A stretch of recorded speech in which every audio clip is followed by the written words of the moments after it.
श्रृंखला सर्व आत्माओं के पिता परमात्मा शिव के द्वारा उच्चारित महावाक्यों के संकलन पर आधारित है। ओम शांति। गॉडलीवुड स्टूडियो द्वारा प्रस्तुत अमूल्य रत्न में आप सभी का हार्दिक स्वागत है। भक्ति हो या ज्ञान, ईश्वरीय सेवा अविनाशी मेवा अर्थात प्राप्तियां अवश्य कराती है। यूं तो परम पिता परमात्मा हमें मनसा वाचा कर्मणा स्थूल व सूक्ष्म सर्व प्रकार की सेवाओं की विधियां सिखाते हैं, परंतु नामी ग्रामी सेवाधारी बनने की क्या विधि है, आज हम ईश्वरीय महावाक्यों द्वारा समझेंगे। और इन महावाक्यों के स्पष्टीकरण के लिए हमारे मध्य है प्रजापिता ब्रह्मा कुमारिस ईश्वरीय विश्वविद्यालय के वरिष्ठ राजयोगी शिक्षक आदरणीय राजू भाई साहब। भाई साहब, आपका आज के एपिसोड में बहुत बहुत स्वागत है। ओम शांति। भाई साहब, आज हम बात करेंगे 22 जनवरी 1984 के महावाक्यों पर, जिसका टॉपिक है नामी ग्रामी सेवाधारी बनने की विधि। परमात्मा स्टार्टिंग में हमसे कहते हैं कि अंधकार में भटकने वाली आत्माओं को ज्ञान की रोशनी दो, जो घर घर में दीपक जग जाए। फिर सब परमात्मा जो ज्ञान की रोशनी से दीपक जगाने की बात कर रहे हैं, इसको थोड़ा स्पष्ट करें। आत्मा को दीपक भी कहा जाता है जी। क्योंकि इस शरीर के अंदर विराजमान जो एक चैतन्य शक्ति है वो एक लाइट है। परमात्मा कहते हैं जैसे दीपक के अंदर दिया और बाती दो चीज़ें होती हैं, ऐसे ही शरीर के अंदर आत्मा एक दीपक के समान है और उसमें ज्ञान का घृत चाहिए। अगर घी नहीं डाला जाए दिया में तो दीपक नहीं जलता। जी। तो परमात्मा हम सबको कहते हैं जब ज्ञान आत्मा को मिलता है तो जैसे दीपक जल जाता है, और जब दीपक जग जाता है तो आत्मा के अंदर जो अनेक प्रकार की अज्ञानता का अंधकार आ गया, उस अंधकार से भटकने से वो बच जाती है। इसलिए परमात्मा हम सबको ज्ञान का घृत दे करके आत्मा रूपी दीपक को प्रज्वलित कर देते हैं, जिससे अज्ञानता का अंधकार दूर हो जाए। जी। परमात्मा हमें कहते हैं कि आप सभी रूहानी योद्धे सेवा के मैदान पर जा रहे हो, विजय का झंडा लहराने के लिए। जितना जितना विजयी बनते हो, उतना बाप द्वारा स्नेह, सहयोग, समीपता, संपूर्णता के विजयी मेडल्स प्राप्त करते हो। तो ये चेक करो कि अब तक कितने मेडल्स मिले हैं। तो सब ये रूहानी मेडल्स थोड़ा स्पष्ट करें। दो प्रकार से परमात्मा हम सबको एक तरफ सेवा की तरफ प्रेरित करते हैं जी। और दूसरी तरफ योद्धे का टाइटल देते हैं। वास्तव में युद्ध कोई हमारी स्थूल दिखावे वाली नहीं है, बाह्य युद्ध नहीं है जी। ये आंतरिक युद्ध है। जितना आत्मा बुराइयों पर, विकारों पर विजय प्राप्त कर लेती है, जितना प्योर शुद्ध बनती जाती है, उतना जब वो सेवा के मैदान में जाती है तो उसको सफलता, विजय प्राप्त होती है। जी। अगर योद्धा किसी भी विकार या बुराई से खुद हारा हुआ है तो दूसरों की सेवा वो कैसे कर सकता है। जी। इसलिए परमात्मा कह रहे हैं जब आप रूहानी योद्धे हो तो योद्धे माना विजयी। जी। जब खुद पर विकारों पर विजयी बन जाएंगे और फिर सेवा करेंगे तो सेवा में जो सफलता मिलेगी वही आपके लिए मेडल हो जाएगा, क्योंकि आप परमात्मा के बहुत समीप आएंगे, स्नेह प्राप्त होगा, एक सेवाओं का सबूत देंगे, तो ये सारे मेडल्स आपको प्राप्त होने लगेंगे। तो जितना हम युद्ध के मैदान में विजयी बन कर के रहते हैं, आंतरिक माया पर हमारी जीत होती जाती है, उतना हम सेवाओं में सफल होते जाते हैं, विजयी बनते जाते हैं। और जब सेवाएं अच्छी होती हैं तो जहाँ सेवाएं की जाती हैं वहाँ सबकी दुआएं मिलती हैं, सब उनको मानते हैं कि बहुत अच्छे सेवाधारी हैं। तो परमात्मा कहता है ये जो अच्छा अच्छा कहते हैं ये भी तो एक मेडल है, बड़े अच्छे सेवाधारी हैं, बहुत अच्छी रिजल्ट है इनके बोलने से, इनकी सेवा से। परमात्मा कहते हैं रूहानी मेडल्स आप सबको प्राप्त होते जाएंगे। जी।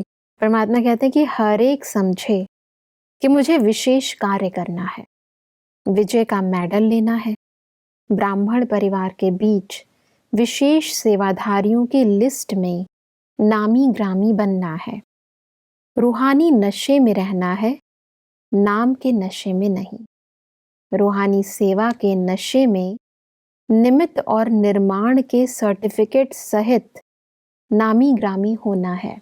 ऐसा एक है नामी ग्रामी बनना, दूसरा है सर्टिफिकेट के साथ नामी ग्रामी बनना।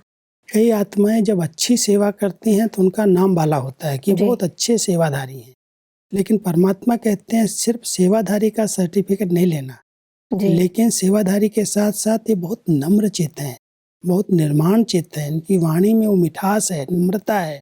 वो जब सर्टिफिकेट आपको साथ साथ मिले तो सफलता मानी जाएगी, तब आपको कहेंगे विजयी हैं। नहीं तो आपने सेवाएं की, सेवा के आधार से आपका नाम बाला हो गया, जी। लेकिन कई बार सेवाओं में रुकावटें आती हैं, विघ्न पड़ते हैं अगर सेवाधारी के अंदर नम्रता नहीं है। सेवा की और अपना नाम हुआ, नाम हो गया, उसका अहंकार आ गया कि मैंने सेवा की, मेरी रिजल्ट अच्छी है, तो ये जो मैंपन का भाव आता है, वहाँ निमित्त भाव और निर्माणता का भाव समाप्त हो जाता है। तो परमात्मा कहते हैं सेवाधारी माना जो निमित्त है, निर्माण है, नम्रचित होकर के रहते हैं। ये सर्टिफिकेट अगर आपको मिलता है तो आप विजयी सेवाधारी हैं। इसमें आपको नामी ग्रामी बनना है कि बहुत निरहंकारी होकर के जो सेवा इनको मिल जाती है बहुत प्यार से करते हैं, नम्रचित होकर के करते हैं, कभी इनके अंदर मैंपन नहीं आता, तो सेवाधारी है। सेवाधारी का सर्टिफिकेट तो मिला, लेकिन अगर नम्रता वहाँ नहीं है तो वो सर्टिफिकेट काम नहीं आता। तो इसलिए परमात्मा कहते हैं आप बच्चों को ये सर्टिफिकेट भी लेना है। जी, परमात्मा इसलिए कहते हैं कि विजय हुई पड़ी है ना, सिर्फ निमित्त बन रिपीट करना है, क्योंकि करने से निमित्त बन करेंगे और पाएंगे। वैसे भी ये जो परमात्मा ने कहा कि निमित्त बनकर रिपीट करना है, इसको थोड़ा स्पष्ट करें। क्योंकि कई बार हमने इन सेवाओं में सफलता प्राप्त की है। जी। परमात्मा त्रिकालदर्शी हैं, वो पूरे कल्प का ज्ञान समझ करके अपने बच्चों को पढ़ा रहे हैं। कल्प कल्प तुमने इन सेवाओं में सफलता प्राप्त की है, इसलिए आप केवल अभी निमित्त बन जाओ, सफलता तो हुई पड़ी है, सेवाएं तो होनी ही है। आप निमित्त बन करके आगे आओ और सफलता हो जाएगी, क्योंकि इसको आप रिपीट कर रहे हो। कोई नया कार्य करने के लिए आप नहीं जा रहे हो, कोई नई सेवा नहीं है, नई सफलता नहीं है। आपने तो कल्प कल्प सफलता प्राप्त की है, आप सिर्फ अभी निमित्त बनो और रिपीट करो उसको, फिर विजयी बन जाओ। आगे बढ़ते हैं तो परमात्मा आदरणीय जगदीश भाई साहब से बात करते हुए कहते हैं कि पहले मिलन में ही वरदान पा लिया ना, पालना अर्थात वृद्धि ही वरदानों से हुई ना, इसलिए सदा पालना के अनुभव का आवाज अनेक आत्माओं की पालना के लिए प्रेरित करते रहेंगे। सागर के भिन्न भिन्न संबंध की लहरों में लहराने के अनुभवों की लहरों में लहराते रहेंगे। हमारे ईश्वरीय विश्वविद्यालय के बहुत वरिष्ठ भाई भ्राता जी जगदीश चंद्र जी थे, और जब इनको ज्ञान मिला शुरू में, जब दिल्ली कमला नगर में सेवाएं शुरू हुई, तो ये स्टूडेंट लाइफ में थे जी, और बहुत अच्छे ज्ञान लेते ही एकदम निश्चय बुद्धि बन गए, और लिखने की एक बहुत अच्छी उनको कला थी। तो जब बाबा के सामने आए तो बाबा ने जैसे उस आत्मा को परख करके एक वरदान दे दिया कि आपको लिखने का वरदान है। ब्रह्मा कुमारी ईश्वरीय विश्वविद्यालय का जितना साहित्य बना वो सारा साहित्य आपने लिखा। जी। बाबा के वरदान से जैसे आपको जन्म मिला, और जन्म के बाद जो पालना हुई, उस पालना का रिटर्न बाबा कह रहे हैं आपके द्वारा आने वाली अनेक आत्माओं की पालना होती रहेगी, क्योंकि आप वरदानी आत्मा हो।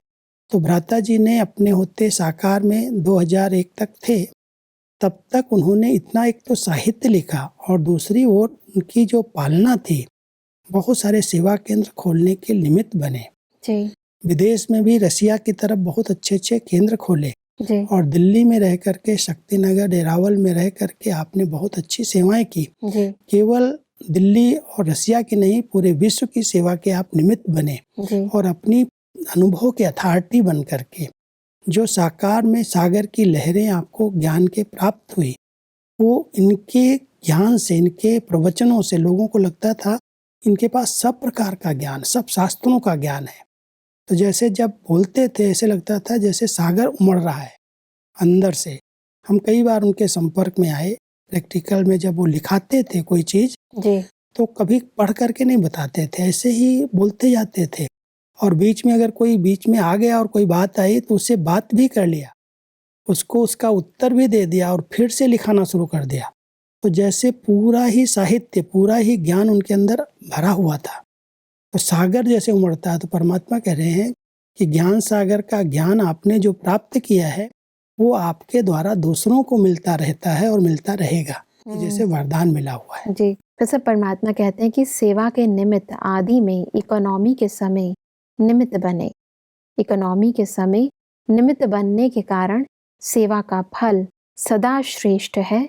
समय प्रमाण सहयोगी बने, इसलिए वरदान मिला। ये जब शुरू में सेवाओं में जगदीश जी निमित्त बने उस समय बहुत बेगरी पहाड़ था और बहुत इकोनॉमी से जो भी कार्य करना है, कम खर्चा हो, कार्य अच्छे से अच्छा हो, आपका एक उद्देश्य रहता था। जी, उसमें हर प्रकार की इकोनॉमी आप करते थे। मान लो एक उन्होंने बड़े अच्छे अनुभव सुनाए हैं हाँ जी, कि एक स्थान पर गर्मी के दिन थे और बर्फ मिल रही थी, तो बर्फ के सिल्ली कोई फ्री दे रहे थे, तो वो अपने कंधे पर उठा करके कि बहनों को हमारा ठंडा पानी पिलाएंगे, ऐसे ही उठा करके ले आए। माना कोई खरीदने की भी जरूरत नहीं थी, फ्री बर्फ मिल रही थी, तो उसको इतनी बड़ी सिल्ली उठा करके सेंटर पर ले आए। माना इतना इकोनॉमी थी कि जरा भी पैसे कम खर्च हों और सब प्रकार की सुविधाएं उपलब्ध हों। तो इकोनॉमी से उन्होंने यज्ञ की स्थापना में बहुत मदद की। इसलिए परमात्मा कहते हैं कि इकोनॉमी के कारण आपकी जो सेवाएं हैं उसमें बहुत सफलता प्राप्त हुई। जी, उसी स्थापना के समय बहुत इकोनॉमी थी और उसके बाद आपने सेवाओं का इतना विस्तार किया जो यज्ञ भरपूर होता गया। तो परमात्मा उनके इस विशेषता का वर्णन कर रहे हैं। जी। ऐसा परमात्मा कहते हैं कि सच्चा धन कभी भी वेस्ट नहीं जा सकता। इसको थोड़ा स्पष्ट करें। माना अगर कमाई हमारी सच्ची है, जी, बहुत ईमानदारी से कोई ने कमाया है, जी, तो परमात्मा कहते हैं वो सच्ची कमाई अच्छे कार्य में सफल होती है, वो व्यर्थ नहीं जाती। और अगर इधर उधर से कमा करके कोई ऐसे कार्य से कोई ने कमा भी लिया, वो अगर यज्ञ में आएगी जी, तो कहीं ना कहीं ऐसे स्थान पर लगेगी जो उसका नुकसान हो सकता है। तो परमात्मा सच्ची कमाई की बहुत वैल्यू बताते हैं। जो सच्चे माना ईमानदारी से कोई कमा करके फिर यज्ञ में सफल करते हैं, तो वो जो उनका कमाई का पैसा है वो यज्ञ में आता है, तो भोजन में, ब्राह्मणों के ऐसे कार्य में लगता है जो सफल हो जाता है। जी, और कई प्रकार का अगर इधर उधर का पैसा कमाया हुआ आता है वो जी, यज्ञ में लगाता है, तो वो कहीं तोड़ फोड़ में, कहीं मकानों में, कहीं इधर उधर लगता है। तो परमात्मा कहते हैं जो सच्ची कमाई है वो बाबा के यज्ञ में सफल हो जाती है, इसलिए उस कमाई का बहुत रिटर्न मिलता है। और अगर इधर उधर से कोई ने कमा करके फिर यज्ञ में सफल किया है, उसका नुकसान हो जाता है, वो कोई सफल नहीं होता है। जी। वैसे परमात्मा कहते हैं कि जैसे कोई विल करके जाता है, पहले से ही निश्चिंत होता है ना, तो आप सब ने अपना हर श्वास, संकल्प, सेकंड, संपत्ति, शरीर सब विल कर दिया है ना। विल की हुई चीज कभी भी स्व के प्रति यूज नहीं कर सकते। मतलब इस विल को थोड़ा स्पष्ट करें। वास्तव में हमारे ईश्वरीय विश्वविद्यालय का एक बहुत सुंदर नियम बना हुआ है। जी, मान लो कोई के पास अच्छी प्रॉपर्टी है, मकान है, कोई सेवा के लिए देना चाहते हैं और कहते हैं बहन जी आप सेवा करते चलो, जरूरत होगी तो हम विल कर देंगे। परमात्मा कहते हैं उस सेवा में सफलता नहीं मिलती।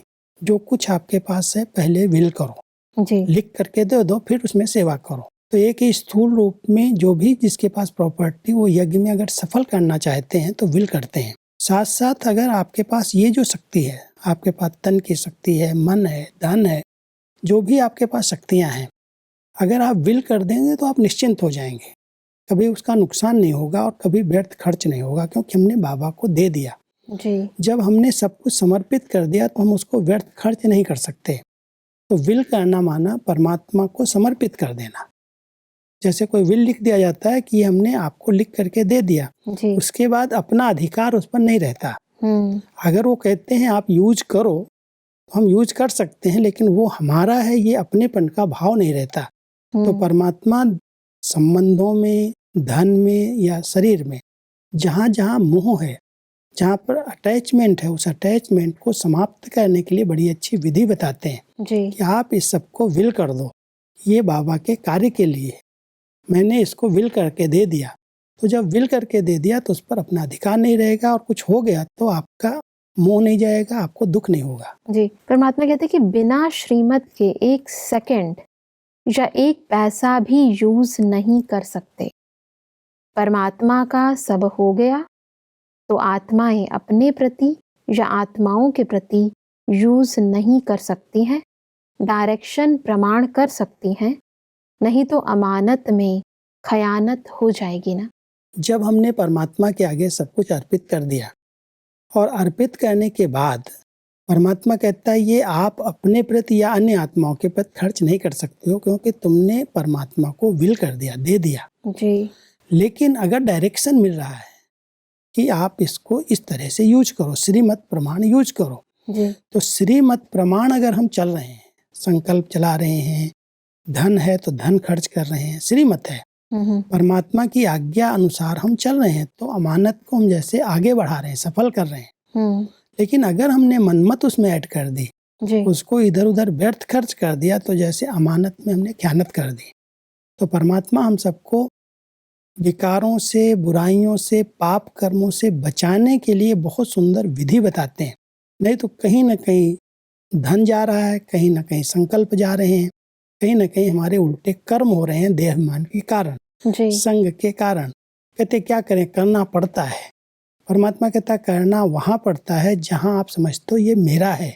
और जब ये समझोगे कि ये तो प्रॉपर्टी किसी दूसरे की है, मुझे संभालने के लिए मिली है। जी। मान लो आज किसी के पास कोई अपना पैसा या कोई प्रॉपर्टी रख करके कहीं दूसरी जगह चला जाए और कहे भाई हमारी ये अमानत आप संभालना, तो संभालने वाले का बड़ा ध्यान रहता है कहीं इसका नुकसान न हो जाए, कहीं इधर उधर न हो जाए, नहीं तो क्या कहेगा मुझे, तो उसको संभालता है। और अगर कहता अगर संभालते संभालते आपको कहीं लगाना है तो भले खर्च करना, बढ़ाना इसको कम न हो जाए। जी। तो परमात्मा भी हम सबको इस तरह से, हमने तो अर्पित किया, उसने हमें रिटर्न करके अमानत के रूप में दिया कि बच्चे अमानत है, इसको आप संभालो। जी।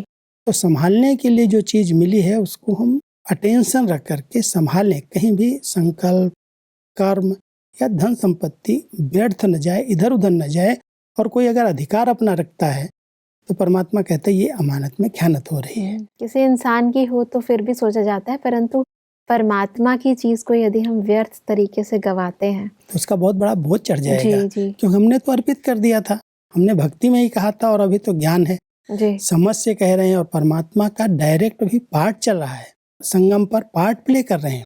और पार्ट प्ले करते हुए हमने पहचान करके निश्चय से कहा है बाबा ये सब आपका है। और जब आपका है और आपने मुझे अगर रिटर्न कहा है इसको संभालो, तो हम इसको व्यर्थ नहीं कर सकते। और इसीलिए परमात्मा कहते हैं कि थोड़ा भी धन बिना डायरेक्शन के कहाँ भी कार्य में लगाया तो वह धन आपको भी उस तरफ खींच लेगा। धन मन को खींच लेगा और मन तन को खींच लेगा और परेशान करेगा। बहुत गहरी बात है जी। क्योंकि कई लोग बाबा के बच्चे बनते हैं, भले बुद्धि से कह देते हैं बाबा सब आपका है, लेकिन फिर ये आता है कि अगर हम यहाँ पर एक धर्मशाला बनवा दें, इस गरीब को दे दें, ये कर दें, ये कर दें, धन को अपनी मन मत के अनुसार उसको यूज करते हैं। जबकि परमात्मा कहते हैं बिना डायरेक्शन के तुम इसको यूज नहीं कर सकते हो, क्योंकि उसमें आपका भाग्य नहीं बनेगा, वो कहीं ना कहीं व्यर्थ खर्च हो जाएगा। और अगर उस धन को जहाँ आपने दिया उस व्यक्ति ने उस धन का दुरुपयोग कर दिया, कहीं गलत रास्ते पर लगा दिया, तो उसका कुछ हिस्सा आपके खाते में जमा हो जाएगा, पाप बन जाएगा। ये बहुत कर्मों की गहन गति है। जी। परमात्मा कहते हैं वैसे भी कहते हैं जहाँ धन होता है वहाँ मन बार बार जाता है, यहाँ मेरा धन है, यहाँ मेरी संपत्ति है, यहाँ मेरा परिवार है। जी। तो जहाँ पर भी कोई चीज मेरेपन वाली होती है, आपने कहीं धन लगा दिया तो बार बार उस तरफ आपका मन जाएगा। तो जहाँ मन होता है वहाँ तन भी लगता है। जी। इसलिए कहते हैं 3 शब्द आते हैं, तन मन धन। जी। तन और धन के बीच में आता है मन। जी। अगर मन हमारा धन की तरफ लगा और धन हमने एक स्थान पर लगाया तो तन भी वहीं पर लग जाएगा। जी। तो तन मन धन तीनों को अगर सफल करना है तो परमात्मा के आगे अर्पित करो, विल कर दो, और विल करके जैसा डायरेक्शन है, श्रीमत है, उस अनुसार उसको खर्च करो। इसलिए अक्सर देखा जाता है कि इंसानों की बुद्धि अपने बच्चों की तरफ ज्यादा जाती है, कि बच्चों में उनका धन ज्यादा लगा हुआ है। कहीं पर भी धन लगेगा तो वहाँ बुद्धि जरूर जाएगी। जी। इसलिए परमात्मा कहते हैं अगर मन को परमात्मा में लगाना है तो धन को पहले ईश्वरीय सेवा में सफल करो। परमात्मा कहते हैं कि जहाँ भी कुछ मूंज हो तो जो निमित्त बने हुए हैं उन्हों से वेरीफाई कराओ, या फिर स्वस्थिति शक्तिशाली है तो अमृत वेले की टचिंग सदा यथार्थ होगी। अमृत वेले मन का भाव मिक्स करके नहीं बैठो, लेकिन प्लेन बुद्धि होकर बैठो, फिर टचिंग यथार्थ होगी। बहुत अच्छी 2 विधियां हैं। जी कई बार हमारा योग यथार्थ नहीं होता और हम कहते बाबा की टचिंग आ गई, जी तो उसमें अपनी मनमत मिक्स हो जाती है। जहाँ पर लगता है कि ये मनमत मिक्स हो रही है, माना हमको क्लियर नहीं हो रहा है कि हमारी मत है या बाबा की श्रीमत है, दुविधा है वहाँ पर फिर निमित्त आत्माओं से वेरीफाई कराना चाहिए। जी हर स्थान पर निमित्त हैं, बड़े हैं, जो हमारे जोन इंचार्जेज हैं या मधुबन में बड़े हैं, वेरीफाई करा लेना चाहिए। और अगर आप नहीं कराना चाहते हो किसी से, तो बाबा कहते हैं अमृत वेले उठो, बहुत प्लेन बुद्धि से, बहुत स्वच्छ साफ बुद्धि से बाबा के आगे बैठ जाओ। जी कोई संकल्प अपने नहीं चलाओ, बाबा की आपको टचिंग आएगी, क्योंकि आपकी बुद्धि क्लीन है, कोई अपने संकल्प नहीं है। और फिर वो टचिंग आती है तो उसी प्रमाण आप कर्म कर लो। जी क्योंकि अगर मूंझ रहे हो, कोई ना कोई प्रश्न उठ रहा है, क्या करूं, कैसे करूं, ये करना चाहिए या नहीं करना चाहिए, सफलता मिलेगी या नहीं मिलेगी, मूंझने की बजाय या तो निमित्त आत्माएं जिनको आप विश्वास रखते हो जिन पर, उनसे बात कर लो, जी उनसे राय सलाह ले लो। अगर आप उनसे नहीं लेना चाहते हो तो सबसे अच्छी विधि है बाबा से डायरेक्ट कनेक्शन रखो। आपका मन अगर स्वच्छ है, पवित्र है, आप ऐसे बैठ जाओ प्लेन बुद्धि होकर के, अमृत वेले उठ करके, बाबा की गाइडेंस आएंगी, आपकी टचिंग आएगी, आप उसको कैच करो, जो बाबा की श्रीमत मिलती है उस अनुसार कर लो। बड़ी अच्छी अच्छी विधियां हमारी बहनों ने अपनाई हुई हैं। जी कई बार कोई ऐसी उलझन महसूस होती है, चिट्ठी रख देते हैं, लिख करके 2 बातें लिख करके, जो प्रश्न है वो लिख करके रख दिया, राइट रॉन्ग दोनों बातें लिखी, करना या नहीं करना, हाँ या ना लिख दिया। अगर विश्वास है और बड़े सच्चे मन से बाबा की याद में बैठते हैं, चिट्ठी उठाते हैं, अगर ना आया तो ना, नहीं करना है, बाबा की तरफ से ना आ गया, जी अगर हाँ आ गया तो कर लेते हैं। तो ये भी एक बाबा में विश्वास है, निश्चय है, उसके आधार से उनको प्राप्ति भी होती है और सफलता भी मिलती है। जी तो ऐसे कुछ न कुछ विधियां अपनानी चाहिए, जी जिससे हमारी बुद्धि में राइट टचिंग आती जाए।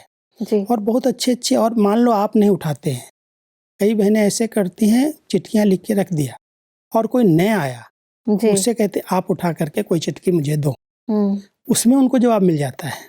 बुद्धि की लाइन अगर क्लीन है, कहीं भी कोई दुविधा नहीं है, बाबा पर संपूर्ण निश्चय है, विश्वास है, और उसी भावना से वो बैठते हैं, तो बाबा तो बच्चों की हर भावना को देखता भी है, सुनता भी है, स्वीकार भी करता है। जी उसी समय टचिंग आती है, ये कर लो ये नहीं कर लो। लेकिन बाद में नहीं आया, जब चिट्ठी आ गई, ना माना ना, जी अगर इतना निश्चय होकर के किया तो सफलता मिल जाती है। जी इसलिए हर एक को अपनी मूंझन, जो उलझन है अंदर, उसको समाप्त करने के लिए इन विधियों को अपनाना चाहिए। बिल्कुल भाई साहब, आज हमने विस्तार पूर्वक समझा कि नामी ग्रामी सेवाधारियों की निशानी क्या है और परमात्मा को अपना सब कुछ विल करने की विधि क्या है। भाई साहब, इस स्पष्टीकरण के लिए आपका बहुत बहुत धन्यवाद। ओम शांति। दर्शकों, आज के महावाक्यों में परमात्मा ने कहा कि हमें रूहानी नशे में रहकर निमित्त और निर्माण बनकर ईश्वरीय सेवा करनी है। परमात्मा ने कहा कि सच्चा धन कभी भी वेस्ट नहीं जा सकता। परमात्मा ने कहा कि परमात्मा को विल करने के बाद हम श्रीमत के बिना 1 सेकंड व 1 पैसे को भी यूज नहीं कर सकते, नहीं तो अमानत में खयानत हो जाएगी। दर्शकों, आज के महावाक्यों से संबंधित यदि आपके मन में कोई भी प्रश्न है तो आप हमें ईमेल कर सकते हैं। हमारा ईमेल आईडी है amulyaratna@godlywoodstudio.org। अगले एपिसोड में एक और अव्यक्त वाणी के साथ आप सभी के समक्ष हम फिर हाजिर होंगे। तब तक के लिए लेते हैं इजाजत। ओम शांति। मुख्य सार, नामी ग्रामी सेवाधारी बनने की विधि। रूहानी सेवा के नशे में निमित्त और निर्माण के सर्टिफिकेट से हिम्मत है तो बाप की मदद है। जहाँ हिम्मत है वहाँ उल्लास की प्राप्ति स्वतः होती है। बाप दादा बच्चों के उमंग उत्साह को देख और आगे बढ़ने का सहयोग देते हैं। विश्व की सर्व आत्माओं के आगे जो अज्ञान का आवरण है, उसको मिटाने के लिए बाप से कनेक्शन जुड़ाओ। अधिक जानकारी के लिए संपर्क करें Amulya Ratan Godlywood studio, Manmohini Van, Shanti Van post, Abu road, 307510, district Sirohi, Rajasthan. Email ID है amulyaratn@godlywoodstudio.org। इस श्रृंखला को प्रजापिता ब्रह्मा कुमारीज ईश्वरीय विश्वविद्यालय के सेवा केंद्रों पर क्लास में नियमित रूप से चलाने के लिए गॉडलीवुड स्टूडियो से संपर्क करें।